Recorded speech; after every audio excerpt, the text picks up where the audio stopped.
Hey, everybody, welcome back to the Journey podcast. I'm so pumped for today's episode. I have my friend Lisa Beasley here with us today. She is an incredible person. She's an online personality. She's a writer. She's an actor. She is also someone you might know who might be slightly triggering for you, corporate Erin. So today, we're going to talk about all things building an online business and the journey of 10 years plus of freaking hard work, sweat equity, grinding it out, and all of the different nuances and milestones that you've had along the way to finally have your moment, which is not just 10 seconds of fame. I'm very excited for us to talk about how you've approached leveraging that visibility that you've got into this continued success. So Lisa, welcome to the show. Yeah, thank you for having me. I'm so excited to talk to you today. Hey everyone, I'm Debaun, a passionate entrepreneur and life advisor. With the Journey podcast, you'll discover that success isn't about the destination, it's about the journey. I'm sharing stories of amazing people who've taken control of their lives. Join me on my own journey to discover the secret sauce behind reaching success with permission from no one else. Okay, so you're based in Chicago, but you're originally from Gary, Indiana. So let's start early career. What was high school, college Lisa up to? So high school Lisa was playing the clarinet. And before high school Lisa, I was raised in church. And so we were the family that did Sunday service, Monday praise dance, Tuesday choir, Wednesday midweek service, Thursday another praise team. So church was my original fame sometimes. And you hear a lot of artists and singers be like, well, I got my start in church. To break that down a little bit as to what that means, it's the first insight into having multiple rehearsals a week and multiple performances a week. It's under the guise of ministry, but if you take away everything from it, it's performing in front of an audience, going into performing. High school, I played the clarinet. I was extremely shy. I lived two different lives. I was very out and open at church, and at school, I was really shy. So I taught myself how to play the clarinet one day, and we had to have band, and that turned into 14 years of that little stick paid for college. I was first chair. So what that means is as first chair clarinet, you're kind of like the leader of the whole band. And where you sit is right access to the entire audience. So I was able to kind of hide behind sheet music and the clarinet, but still have the feeling of I'm in front of an audience right now. So that was really cool. College, Lisa, is where I said, all right, we're 18, we're in Memphis. I majored in music and I did everything. I started singing in front of people. I had bands. I was saying background. By this time, I picked up the saxophone and the soprano saxophone. So I'm playing those in all different types of jazz combos. Then after college, instead of entering the workforce like I should have done to secure money for myself, I decided to go to acting school instead. Wow. So, one of the things we talk about in the show is that a lot of times people take for granted the work ethic and the skills that are developed at a young age, and the work ethic, frankly, that you have to have, the discipline that you have to have. Clarinet and being in band and being a part of a musical team is incredibly time consuming and labor intensive. How did you then decide to say okay, I've followed my music career, I'm still young, let me switch into acting? That seems like a bit of a jump. And then you went to LA, right? Yep. It was an intentional decision after college because college for me was a bigger experience than just the academics. That's where I solidified my belief in that college is about way more than the classes. And so I was fully immersed in student government association, royal court, planning events. That's where I started to find my producer footing. And that's where I started to find my control in creating spaces so I could have an outlet. So what that looks like, if I want to perform a show, I have to organize the show to perform it. So when I graduated from college, I thought it was so interesting. Senior year, they have all these things lined up for you to do the next thing. And I started doing interviews because that's where I found out that it doesn't matter what you majored in. As long as you completed college, you could get a good job right into management or something like that. So I thought it was interesting. I was going through those motions and still doing the thing, but I wanted to be an artist. I wanted to be a performer. And my college career, it evolved into, okay, now I'm an orator. Now I'm giving speeches. Now I have something to say with my art. And I started singing and I found a love for acting. So in my mind at the time, musical theater was the next option. But everybody was asking me if I was going to teach. They were like, okay, you got a degree in music, you're going to teach? Everybody was like, you're going to teach? You're going to teach? And I was like, I'm going to be a star. I just majored in music. I'm going to perform. So I did still go through the motions of applying to jobs. And I applied to acting school as well. And I did the whole dramatic thing thing of like, I told a job I was coming, and the day I was supposed to start work in Memphis, my ass was on a plane to LA to go do the Debbie Out. That's where I decided, I'm like, I'm not doing a master's program. I'm doing this training program instead. Let me make the most out of these 2 years. These 2 years might be the last time that I can sing, dance, and act for 12, 14 hours a day. And that's what I'm supposed to be there to do. Incredible, intense. So let's fast forward, and you moved to Chicago. You started doing improv, and you were touring as well at one point. Well, when I moved to Chicago after acting school, I started doing just straight up theater first. I was in LA. I didn't know what I was doing. I had graduated with a headshot and a dream. And, you know, they give you all the tools, but you don't really know what's really going on. I just had the talent side of things. So I was moseying around in LA for 6 months. I was working at this after school, help kids learn how to read. And I was like, I'm not here doing what I want to do. So I moved back to Gary, Indiana. And I was like, I don't want to be here. And then I just drove 45 minutes up the street and started auditioning. And I got the first thing that I auditioned for. And for me, theater in Chicago is one of those things of once you start doing it, it's easy to keep on doing it. But that's also not to negate the fact that I just did 2 years of 15-hour days of fame. So I started doing, you know, back-to-back shows. This is, you know, the type of theater where you're making 125 a week, but you're still rehearsing every day. The show season is still Thursday, Friday, maybe 2 shows Saturday, Sunday. So it was 10 years of that, of like the shows getting better. You know, now we're making $350 a week. Now we're Actors Equity. Now we make it $600 a week. We could get an apartment, right? Then I started doing improv and comedy because what I noticed is while I was doing theater, all of my characters, I was the comedic relief of what we call straight plays. And so I went into improv just looking for my next job. And I didn't know all of the things that came with the improv world. It's a completely different world. And so I was navigating it as a theater performer, but there is where I saw the pathway to TV and other dreams. So I'm like, okay, well, let's see what this is about. That came with just a different beast of things because the closer you get to wanting to be in the industry, the more political it gets for no reason. Wait, when you said that, what do you mean? Like, do you feel like there's pressure from other people to say, oh, you can't do this, you can't do that? Oh, absolutely. In the improv world is very competitive because in Chicago, there was like 1 or 2 places to do it. And these places were kind of like the pipeline to TV and the pipeline to writers' rooms, the pipeline to the late night desk, the pipeline to all the jobs that you would want as a comedian, as we know it in the industry. And so when you have a performance job at these institutions, you're really only like 1 of 12 in an institution that's breeding thousands to try to get the 1 of 12 jobs that you have. If you're looking at improv comedy in America, there's only like 15 to 20 paid jobs, like real, where you could like eat and have gas and pay your bills. Because I was making like $80,000 a year doing just straight up make-em-ups. So the money was real and the opportunities were real. When you say make-em-ups, what does it make-em-up? Oh, improv. Sometimes to make the improv community mad, I either say ad-libbing or make-em-ups. But it's typical yes and improv. But these are the type of shows where you'll do your show, you'll have your fun, but then somebody will come and be like, there's a manager here to see you, or there's people from a network here to see you. And stuff like that can breed competition unnecessarily so. And this is a predominantly white world. So when you're extremely talented and you're Black, there was no pressure from me. There was a lot of pressure on other people, and they took it out on me as an outlet, and I could tell. So it was very interesting because I came from theater and working and performing, and all they did was tell jokes. So I brought the singing and the funny and just like a wider variety.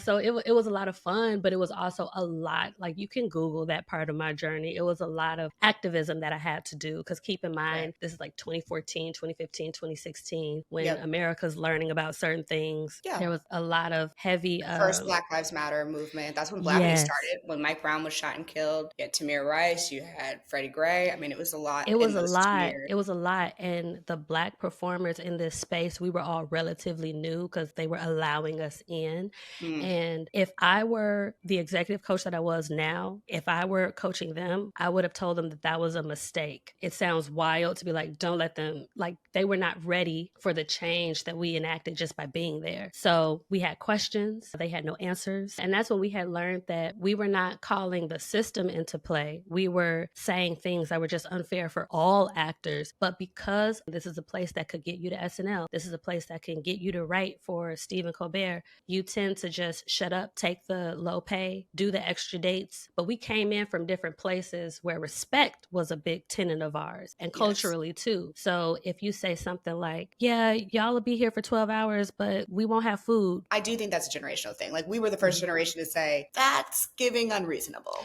I'm glad you mentioned that, because I'm an elder millennial as well. And I love Gen Z, and they get a lot of credit for the workplace, but there's a lot of hidden conversations that millennials had face to face with people. So it's like we set up like kind of like the, speaking your mind in the workplace, because we were doing it first. Yeah, we were definitely the first ones to say, this is weird. You guys are weird. And in real time in the office with no cameras. Like, what's going on up there? Now they look at us and they're like, come on, guys. And we're like, I mean, you all want to literally not work at all and still get paid. But you know, I think we're a good happy medium.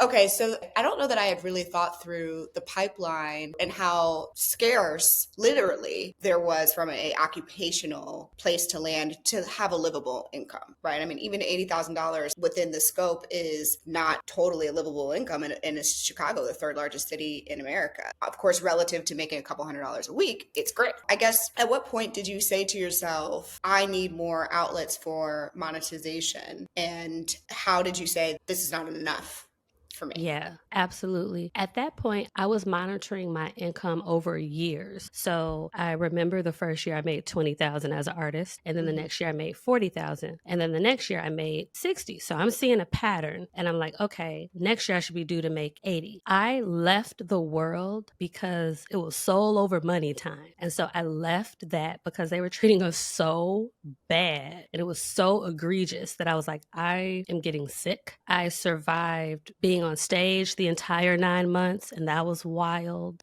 Just a little inkling into what it means to be treated wild as an artist when you're pregnant. Not even when you're pregnant. As an artist, you're supposed to have an understudy in actor equity shows. It's required. I didn't have an understudy, and I was pregnant. And these shows were not typical shows. Typical shows run 6 to 8 weeks. These shows ran for a year. I would be getting big belly pregnant, and I'd be like, yo, the time is coming, and they could not find an understudy because I was too talented. So they were making me feel like a liability and an asset at the same time, and I did not like that. So it was abusive. So I left and went right back down to zero. And then I started working at Cards Against Humanity as a writer. And so this was the first time where I was like, okay, well, what else can I do with these skill sets that I've given myself? I'm coming off of 15 years of performing. Yes. So I started writing at Cards Against Humanity. We wrote half sentences, so I wrote some of the phrases on the cards. And even then, the creation of that writer's room came out of the 9 white founders being like, we're getting some feedback about our games. Let's diversify a writer's room and help clean up some of the stuff that's just truly just bad. It was just racist.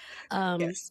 Then that year, I wanted to know what it was like to have real money. So I started doing corporate via founding a business with 3 other people. And so I did that for 5 years. And at the same time, we were doing diversity, inclusion, consulting for Fortune 500 companies and for large organizations. And I was a founder and creative director. So, as a founder, that's a whole job by itself. Yes. So we were founders and had positions in the company. That's madness. So, just doing that and still being able to flex my creative muscles. As an artist, one thing that I had decided when I decided to go to acting school was to always have a side hustle to support my art. So all throughout college and acting school, I did graphic design. And so how it worked for me is whatever I'm making outside of acting, that's pouring back into the career. So having a corporate job and finally having 6 figures that I had to grow for myself to even make, I was able to reinvest back into my acting career to see what it truly actually took for real, because I needed a more solid number than just a plan. Because I think during the days that I left Second City, you feel like you're leaving the pipeline. You feel like you're leaving the exposure. So it's like, well, what are you going to do? So I decided to go back to the art and figure out like, okay, well, how am I going to make money with the skills that I have? I don't necessarily have to like what I'm doing. Cards Against Humanity wasn't a dream job. It was a cool job. So I had to balance finding the jobs that were cool, that kept me in the industry and in the market, market, but probably wasn't giving me money. And I was able to leverage that because I had a whole business with like employees and shit. So it wasn't until I left that business, because I was over all the things that come with corporate, and I was like, I'm an artist. I made a commitment to be a full-time artist. It was only possible because I exited the business with what I should have exited it with, you know? So I was like, I was able to actually really invest in myself and live a full year as an artist and truly see like, okay, I will need about 150 for what I'm trying to do, minimum. Now we're in 2021. We've done the pandemic thing. Some of my characters have popped online because I did all of this building my art world in the analog world. I kept it all off social media, and I kept social media kind of separate, and that would be where I would just was random. And because I remember having a conversation with you like, how can, I'm random on social media. Do I niche? Because I was having the niche down conversations. And I decided after the writer strikes in 2023, yes, to 100% go at it how I'm doing it, 100,000%. I recommitted myself during the strikes. I said, okay, I'm making money and they are not. I'm going to stay over here because they're not giving me anything. Because by this time, I had booked a couple of roles on TV. I had done a few things, and those residual checks were abysmal. Yeah, it wasn't what everybody thought it was. It wasn't what everybody thought it was. And even when the industry is at its best, it's still not what people think it is. I could go do a whole movie, and if I'm only needed for 2 days, I'm getting paid for 2 days to do a whole movie. And then it's going to take a year for that movie to come out. Everybody's going to be excited. Everybody's going to think I have $1 million when I spent the $6,000 2 years ago. Interrupting this episode for a quick note from our amazing partner. As a new mom, let me tell you, life has been so busy lately. Between working, taking care of a 9-month-old who's starting solids, and trying to stay on top of everything else, sitting down to eat a nutritious meal myself can feel out of reach. That's why I'm so grateful for HelloFresh. HelloFresh delivers fresh ingredients and easy, delicious recipes right to your doorstep every single week. For me and my partner, it's an absolute lifesaver. While we're focused on getting our new baby to eat solids for the first time, plus still have all of his milk intake, HelloFresh makes sure that we actually get to eat too. Their new Build-A-Plate meals are perfect because we can customize our plates just the way we like them. No extra cooking, just one meal with something for everybody. So if you're ready to simplify your mealtime routine and make sure everyone in the family is eating well, here's something special for you. For a limited time, kids eat free. Go to HelloFresh.com/JourneyKids to unlock this exclusive offer. That's one free kids meal per box for 2 months while your subscription is active. Again, that's free kids meals just by going to HelloFresh.com/JourneyKids. HelloFresh makes sure that even in the chaos of life, you can still enjoy a great meal. That's why they're America's #1 meal kit. If you're anything like me, you didn't start a business to spend the bulk of your time managing your finances. Between budgeting, tracking expenses, and staying organized for tax time, there goes a good chunk of your day. Get back to doing what you love and let Found do the rest. I've always wondered why there wasn't a baking tool designed specifically for us, small business owners who need something simple, cost-effective, and tailored to our needs. I used to waste money and time every single month juggling multiple apps and complicated accounts, and now Found has a solution for all of that. Found is an all-in-one business banking solution designed for small businesses and solopreneurs. Seriously, it's an absolute game changer. With Found, you can manage your money, track your spending, send invoices, pay contractors, and even handle your own taxes all in one app. No more jumping around between 5 different tools just to keep your business running. And I'm not the only one who's loving Found. Just listen to what one of their users had to say. Found has made managing my small business finances so much easier. I used to dread tax season, but now it's a breeze with all of the tools that Found provides.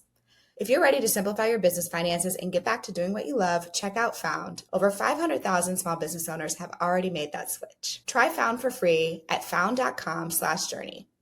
Sign up for Found for free today at FOUND.com/journey. We've talked about that a little bit on this show, like at Amanda Seals, that episode will come out by the time this video comes out. So Amanda talks a little bit about that. And I think also Taraji, when she went viral talking about kind of what was going on, and even Megan Good recently saying that like Tyler Perry was the first person to pay her worth, which was like 2 seconds ago. So I think that now people understand that the pipeline visibility does not equal cash flow.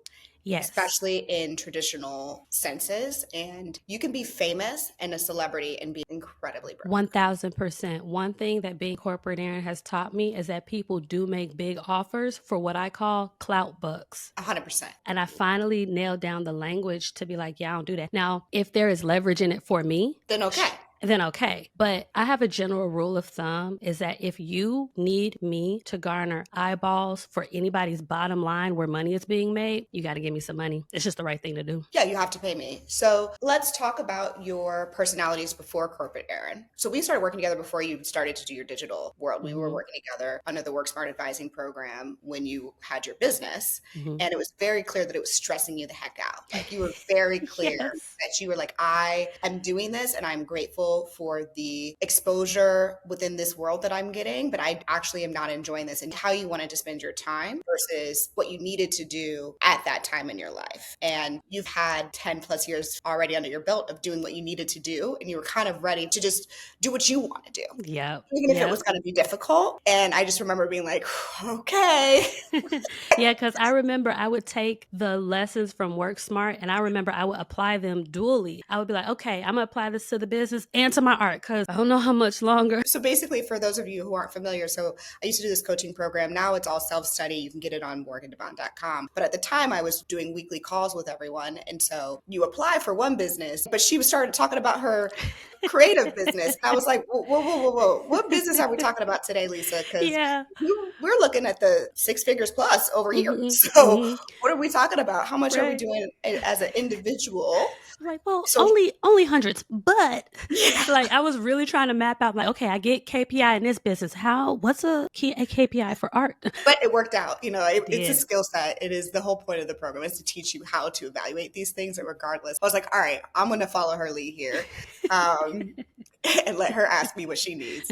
But I think for me, the first one after the program, I think it was maybe a couple of years later, like the first one that I saw get some traction when you were being the mayor of Chicago. Yeah. How do you decide which character to test out in the marketplace? Before Mayor Lori Lightfoot, I impersonated Margaret Thatcher because I had binged The Crown and I got to that lady playing Margaret Thatcher and I said, this is interesting. And I just picked it up. And so this was during the pandemic. There were no shows. And I didn't realize what I was suffering from was a lack of dopamine that you get from hundreds of people clapping for you every day. And so I dealt with it. I was like, this is kind of vain. And I'm like, well, no, that's just real. You get an energy transference from audiences. And to not have that, it was depressing. So at the time, I only had 5,000 followers on Instagram. And I got up one Saturday morning and I got dressed as Margaret Thatcher and I just started FaceTiming people or DMing people. And then I just put a couple things online, just messing with people. And it blew up. At the time for me, blowing up was 2 million views. And like Dan Levy shared it. And that's like the first touch of like celebrities sharing. And when they share, it just magnifies everything. Absolutely. So I remember then knowing and understanding that internet culture says, once you found something that works, you keep doing that. And in my mind, I said, this is beautiful. I am not going to be Margaret Thatcher for the rest of my life. I said, the training starts now. So I went away. I didn't do her at all for a few months. And, people like, where's stats? And I'm like, no. I'm doing a longer kind of game with y'all. And so Lori Lightfoot, how that came to be, I didn't know what character I was going to do next after Margaret Thatcher. I just knew that I'm like, I want to show y'all that I'm not trending as Margaret Thatcher, but I want to trend as being talented, period. So Lori was always in the news in Chicago. I never sought the information. It will always come across my feed of people just roasting her to the high heavens. She had a lot going on. She had so much going on. And to be here, we were coming off of Rahm Emanuel, who to us is the devil. Like the way we talk about him is like, he's evil, bro. And so we were coming off of that. She was appointed. We did not like her. She was really running hard on like Black and gay. And my whole thing was this. I had never envisioned myself making fun of a Black woman. You have to be diabolical to your people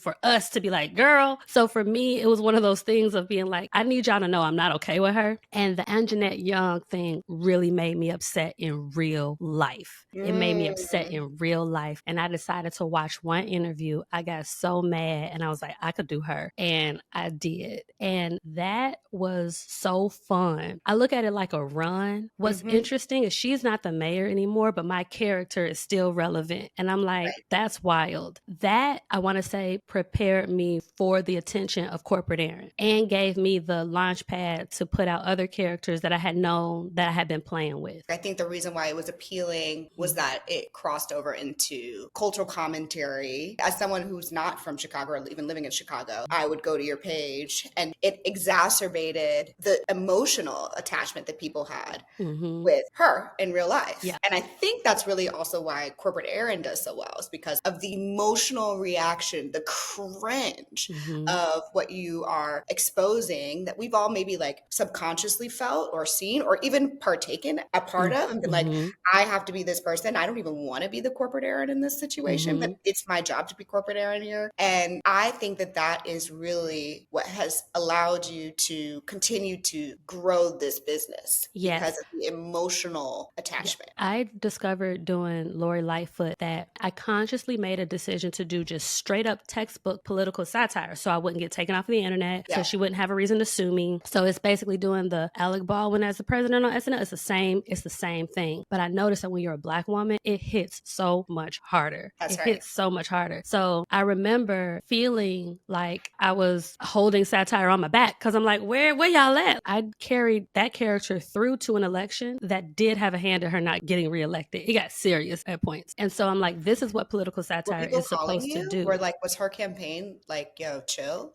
No and yes. So it was certain things like I had a website. The website got taken down, but I do websites. So I put up another one the next day. It was like little stuff like that people didn't know. Her team would try to reach out to me to do like social media stuff. And I'd be like, no, because I don't like you for real. Like I actually don't agree with you. Like if we're going to do something, it's going to be real. And people are never ready for that. They're never ready for that to come from me. When it's not until people talk to me that they realize like, oh, you're really just not about the sillies. I'm like, yeah. I think people see that now. I mean, I saw your post recently about our potential future president and said, oh, yeah, Lisa. I forget that I have followers now, which is kind of like a blessing and a like, oops. So, I'm talking the way I used to always talk. And I've set up such a good, mysterious side of myself that if you don't look back, I haven't taken down my old posts, but if you don't scroll back, you don't know who I am. So one, when I do pop out as myself, it can be very alarming. And it's like, oh, so it's like, I always still want to make room for myself too. Yeah. So let's talk about Corporate Erin. And then I want to come back to that. What drove me crazy was when people just be like, Corporate Erin this and Corporate Erin that and Corporate Erin this. And I was like,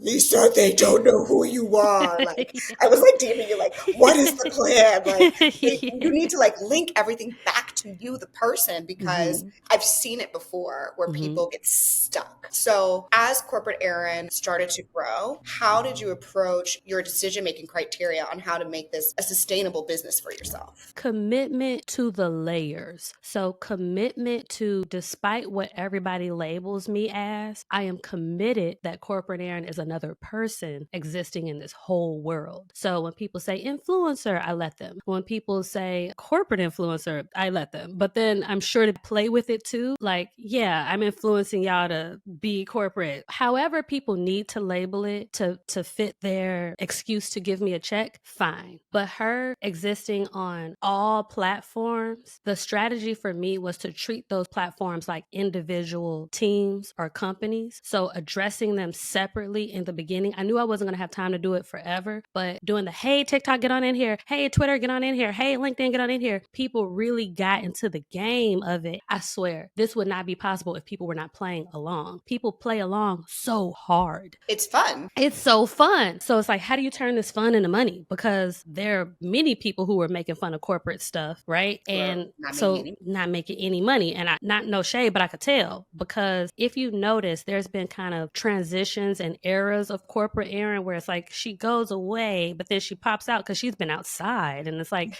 then she's at an award show and then, So for me, the big thing that kicked off me being able to leverage to make money is when I decided to do interviews in character. She got popular and then I knew people would want to start interviewing. I didn't want them to talk to me yet because I was so adamant and also just a little bitter about the things that I was never allowed to do or the spaces I was never allowed to be in. And I remember when the New York Times said, no, we want to talk to Lisa. And I was like, this is weird. And I thought about how Stephen Colbert was was allowed to be a character on TV as Stephen Colbert, the character, and how like all these white men got to play. And I said, y'all, I don't have a TV show. Or Medea. Or Medea. All these men just get to Just men. play. I mean, I would just say men. Men get to play. Yeah, men get to play.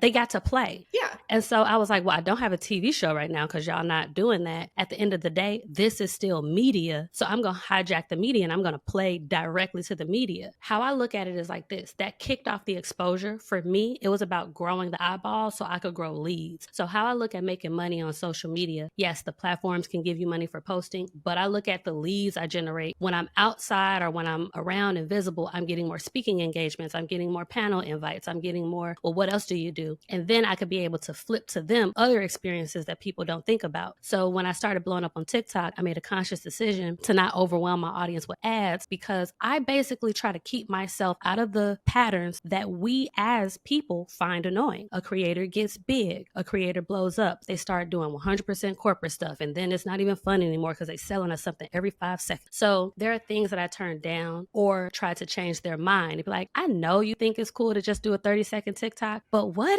if I play with a little, like I give them ideas. Then there's that whole insight into understanding how agencies work and how direct businesses work. And I decided to go B2B, like directly from me to the business. If an agency gets involved, then that's a different set of criteria of how I negotiate that. Right. But for me, the more eyeballs, increased leads in my inbox. And I have straight up eyeballs to sell things directly to. That's right. I mean, I hear it in how you're saying, but for those who are listening, do you feel like the master your data part of WorkSmart was helpful at you knowing how to build your sales funnel? Because really what you're talking about is you had a sales funnel. Yes, absolutely. So the things that I learned in WorkSmart, it was a couple of things. One, it reinforced that there were a lot of things that I already knew, but didn't have the specific language for it. And that language sometimes is a barrier of entry for people like me because we've been entrepreneurs our whole life. And if you explain something, and this is just going to get real, if you explain something, how you explain it, somebody can think you're not smart, but you could be explaining cost benefit analysis. But if you don't say cost benefit analysis, they're going to assume you don't know what you're talking about. And so that's what I dealt with in my business of just like, we saying the same things, y'all, trust me. I look at business fundamentally like, did you make more than you spent? That's right. I know it's way more than that. There's a lot of psychological things. There's a lot of business acumen. There's a lot of decision-making things. There's so many other things that go into it. But for me, managing my pockets, did I make more than I spent? What are my margins? When I got a good idea of what my margins were, then I'm like, boom, if I can concentrate on having good margins, then I'm set. For me, margins make all the difference. And that is important to me. The numbers can be small, but if the margins are big, these are numbers that I'm going into other places for reasons to give me more money. I also do sponsorships and things like that for revenue. So I have like a lot of open revenue sources. But WorkSmart, your spreadsheet game, it's that spreadsheet game, like where it's like a fail-proof spreadsheets. It's like if you know these certain variables and these certain things, there's no way you're not gonna make $5 million. Like your spreadsheet, maybe not 5 million, but maybe not 5 million, 50,000, but like not being afraid to follow my intuition and how I organize my spreadsheets and how I stay organized definitely help. But I think the reason why I wanted you to share that is because I think that people take for granted that when somebody gets big, that it's going to immediately equate to revenue. And to your point, there are thousands and thousands and thousands of people that overemphasize scale and reach, but have not actually thought through what is the pipeline that you're building for this reach, these eyeballs to convert into revenue. When people look at my Instagram, I know it, that they're just like, how is working all these brand deals? And part of me is like, what do you mean? I'm in an industry as a business person first, right? You're in an industry as a personality, as a creative first. And when you serve your audience as yourself first, then of course you're going to get brand deals because it's authentic and it's real. If you build an audience that's serving a business or a revenue model first, then you may not have the people. So you can have huge audiences that never convert because you're not training them to convert or trust you at all. Like, Yes. why would they? Yes. And I have been so consistent. And one of my favorite pieces of feedback that I get, like I'll get DMs from people from church, like back in the day. That's like, I'm so glad people get to finally see you. You've always been this way. Like, and people like that I came up with in the art scene in Chicago, and people who follow Lori Lightfoot, they just see that I'm proud that I've been consistent, that they see she's doing the same thing. I just have more leads now. So I have more money and I have access to the type of leads. And corporate Erin did this thing for me where people now see I'm smart. I'm not just funny. Like I'm getting keynote invitations. I could have been doing keynotes 2 years ago. This is the same information, but now people are like, okay, they see more. When you take satire out of the political arena and just apply it to life, the wide range is huge. Also, something very important about corporate Erin is I had a conversation with Erica Alexander. It was during the strikes. And I was like, yo, like this work, like how are we doing this? And she said, you're smart. Study the market, see what the market needs and put yourself out there. Yeah. And so this kind of goes back to kind of like some of that work smart too, and kind of doing the double math of, I've always had the entrepreneur brain, but doing it to art is a brain exercise. And I thought of how everybody goes to work. Everybody's tired of work. Everybody hates work. And I remember I had tested corporate Erin for 2 years before really putting her out there for real. And so I had that data of knowing if I niche down with corporate Erin, this lid is going to blow off and I have to be prepared for it. That's right. And what does your team look like now? You know, you have ridden this wave. It's been consistent. You've now converted, to your point, back into real life experiences. Like you were at the board show for the NAACP Image Awards. You went to Essence Fest. You've done brand deals and sponsorships. You also put out a product. I'm just giving people your receipts. You know what I'm saying? Just in case. Yeah, I'm like, this sounds good. Okay. That girl is popping all right now. under a year. It's been only a few months. Mm-hmm. But you were prepared. So yes.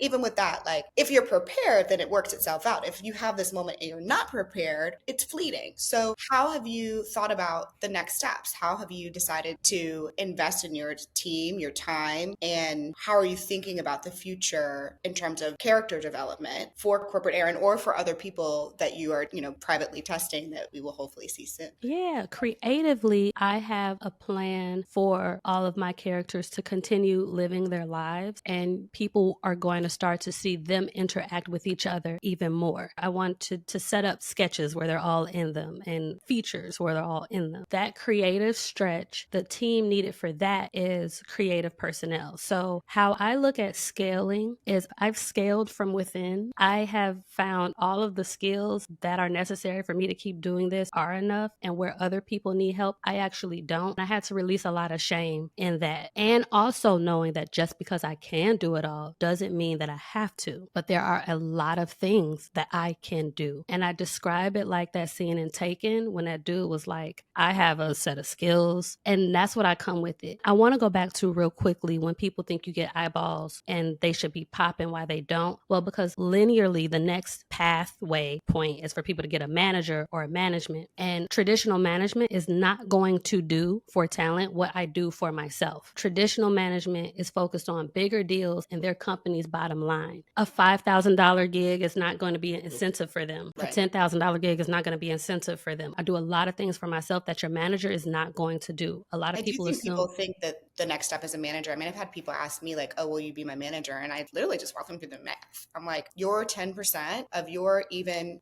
let's say it can get you to $500,000. Your 10%, the amount of work it will take me to get you to $500,000, immediately no. Like 1,000% no. But not to say $500,000 isn't a shit ton of money for you. Right. So that without. Right. And managers are thinking more so like, okay, cool. And if I have 10 clients doing 500, then it's a whole thing. Yeah. And then you're like, well, I want your focus on me. And then that's not feasible for them. So I've cut out the middleman, and that's helped me a lot. But a lot of people cannot do that for themselves because of the skills. But one thing I've noticed is that once they just learn how I move, there's been a couple of people in the industry that I've started talking to of just small ways you can find independence to get to your money faster. The teaching part is a part of my revenue too, because I teach independently and stuff like that. And so I narrow down my audiences depending on how I feel and what else is going on in my life of how, if I want to take on people. So what does the future look like? Creatively, my characters expanding in their own individual worlds. We're going to see a lot more from Kevin Jackson, who is one of my favorite characters. He's going to do a podcast. I already have like a bunch of men on board too. I'm laughing because it's going to be so silly. I love doing things no one asked for.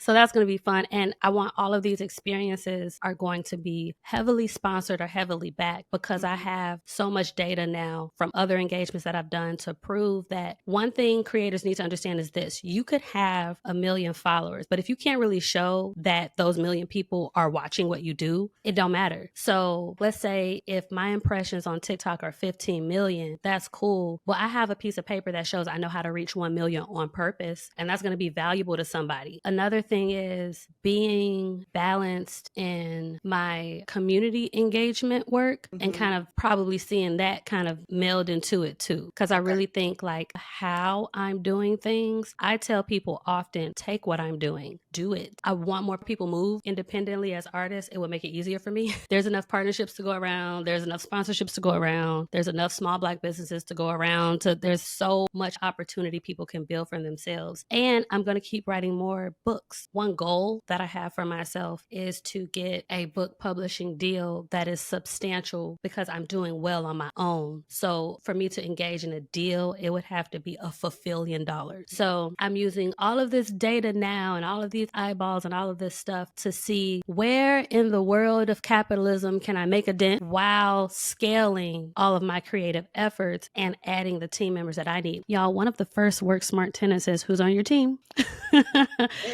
And since I don't need a big team right now, I'm looking for a ride or die camera person. That's really all I need right now. A dedicated camera editing team. It could be one person. It could be two. Yeah, a predator, basically. Yeah. Like right now, that's what I'm focused on, and a button pusher. So right now, I need 2 people to scale to the next level where it's just like, whoa. And I'm waiting for a big sponsor to see what I'm actually doing. There's the sillies, there's the points at corporate, but there's also Lisa running about 12 platforms. It's a multi-platform experience. Yeah, I'm almost like HubSpot or like right, Sprout Social. Or, right. I had wrote down Adobe Creative Suite because I use them a lot. They're super into AI right now. I think that's one of the other challenges. I mean, Adobe's been one of my sponsors and partners. Shout out to Adobe, but it's typically to expose and share their AI tools. Lots of options, though. I think the beautiful thing about what you've built, and hopefully for those people who are listening, this has been helpful for them, is like you have redefined your own pathways for success, and you've redefined how you can achieve that success on your own terms. You're not waiting for someone to say, yes, you are now in the writer's room for this TV show, and then at the beholdenness of the industry, and that being your only way to monetize. And I think that platforms, and also I would say like your lack of dependency on one platform has helped you accelerate your growth, because to your point, you were doing the hard thing, which was to create content unique to each platform in that relevant platform voice, which other people would say is crazy. Just use the same piece of content, post it on YouTube Shorts and post it on TikTok and then post it on Instagram Reels. And that is actually not how you grow authentic community. They are different audiences. The person who hangs out all day on LinkedIn is completely different than the person who hangs out all day on TikTok, who's completely different than the person who hangs out all day on Instagram. Yes. And I think that's something that,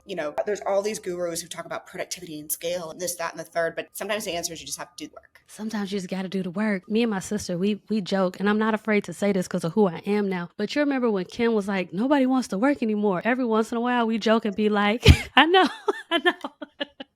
It was just tough coming from her, but she wasn't wrong, kind of, sort of. Don't come for me. No, you know what it is? People are not aware of how much work I'm doing to pull off what I'm doing. And when they want to work with me, they think it's going to come with planning and meetings, but the plan is already done. It's execution time a lot with me. And so like, no, it's time to do. And there are a lot of people who know how to talk, but get stuck at doing. And that's not necessarily their fault, especially when it comes to creativity. The system has made it very clear that you need big creative to help you, or that you need a lot of money to get started, when you just really got to start doing the thing. I also want to add that talent is very important. Talent is extremely important. Not only making it unique to the users, but some of us know that by now that if you make a reel in Instagram, it's going to perform better than taking something from your camera roll and da-da-da-da. That part, yeah, you could do all of that, but talent is very, very, very important. And so I know sometimes I not feel a little guilty, but I could tell when some people reach out to me, they have no idea what I do. They think that I could just like work at Walgreens and I post TikToks. So they don't know that I'm a lifelong performer. Yeah. And You feel bad for them. I agree. That's the same thing I feel when someone's like, oh my God, like your podcast is so good. I'm like, I've been an entrepreneur for a decade. I have 200 employees. Like when I tell people I have 200 employees, they're like, huh? I'm like, how do you think I know this stuff? Like, you think it's just. And I'm an improviser. I found out that there are some people who, this one person, I remember they asked me, they said, how is your camera set up? And I was like, well, I just put my phone in front of me and I just talk. And I could tell. Then that's when I started to see people's content differently. And I'm like, oh, you're doing your content like this because you are reading. You're looking. So that audience, that stuff like that. But then I think about it like, oh, I can only do this because I'm talented. So I'm talented with improv. It really all, it's all adding up for a perfect storm for me. Yeah, that's beautiful. Okay, Lisa, for one last question, for any aspiring comedian who's listening to this, who's a creative, who's a multi-hyphenate in the true definition of multiple skill sets, what is your recommendation for this year, 2024, on how they can leverage the algorithms platforms to accelerate the visibility for their work? One thing that I tell some of my students is, I know you hear it a lot, but you really cannot be afraid to post. And you have to look at it like this. If no one sees it, no one sees it. So like, let's say if you post a post and it only gets 30 likes and for you 100 likes is success. Well, guess what? The 30 people that liked it, that's it. They're not going to go back to that post and be like, let me see if this did good. If that is the case, they're not the people you want. Yeah. So like, don't be afraid of the low numbers. Don't be afraid of testing stuff out. You delete stuff later. Like if you think about it, like from a meta perspective, there's that. I also encourage people to begin to realize that the analog world still exists and that there is a real world outside. And if you're a creative and if you're an artist, you still need to do reps. So you literally can't wait for somebody to get an opportunity because you're getting not more talented, just sitting waiting for somebody. Go make somebody laugh. You have to do the thing by any means necessary. And it's sacrifices that come with that. I started Corporate Erin when I had no money and nobody was going to pick that character up. Everything that you're seeing online, I've pitched to people. So for me, if you're a serious artist, you have a responsibility to get the art out for real. Like it's not about Meta's world. Get the art out and the rest will flow. Nobody knows you're an artist if you're not sharing your art or telling people or talking about it. And it doesn't always have to be on social media. Email it. Go to a coffee shop. I have done as many shows as David Beckham has done soccer games. I believe that. Because my nerdy ass added up the hours. Because you know the whole like 10,000 hours makes you. You're like, I definitely have those. Yeah. Reps are important. And the type of reps might not be the type of reps that you want. It might not look like how you want, but when you start doing your art, your audience will find you. I agree. And it feels like you're working backwards, and it will feel like that. And you are making sacrifices. People who do it the clear pathway that we see are also making sacrifices. They're not able to do what they truly want to do. So if you're an artist and you have things that you want to get out into the world, sometimes it's more about getting the concept out. It might not be, let's say you had dreams to put a movie out. The concept is more important. If the goal of the movie was to build community, sometimes you need to start preaching building community now. So sorry the cameras are not there for you. Sorry they're not rolling up their sleeves and giving you the money. But be real. If you had the money, would you know what to do with it as an artist? Questions that need answers, folks. Questions that need answers. All right, Lisa, thank you so much for being here. If you all enjoyed this episode, please make sure that you follow Lisa on all the platforms. Lisa, what is the handle that people should look for to follow you, the person? At Lisa B Evolving. Perfect. And of course, follow Corporate Erin everywhere. Make sure you sign up for your newsletters. I have a book. And your book. My Circle book. back, follow up, and close the loop. Yeah, I'm gonna send y'all some. This is Corporate Erin's book. This is my first long form project. Get a product, people. If you have followers, there are people who will purchase your product. I look at it like I always got the sack on me. Like this is my weight. This is, my dime bag, but it's $35. So it's an eighth. I completely agree with you. I cannot wait for my book to come out because I'm like, if y'all don't convert from this book after all this free content I've been giving you. Oh yeah, we buying that book. Right. All right. I will talk to you soon. Thank you so much. Thank you. Bye. Bye, Lisa. Bye, everybody. Thanks for listening to the Journey podcast. If you enjoyed this episode, make sure you leave a review and head to our Instagram and YouTube to leave a comment. I look forward to hearing how this podcast has made an impact on your own journey.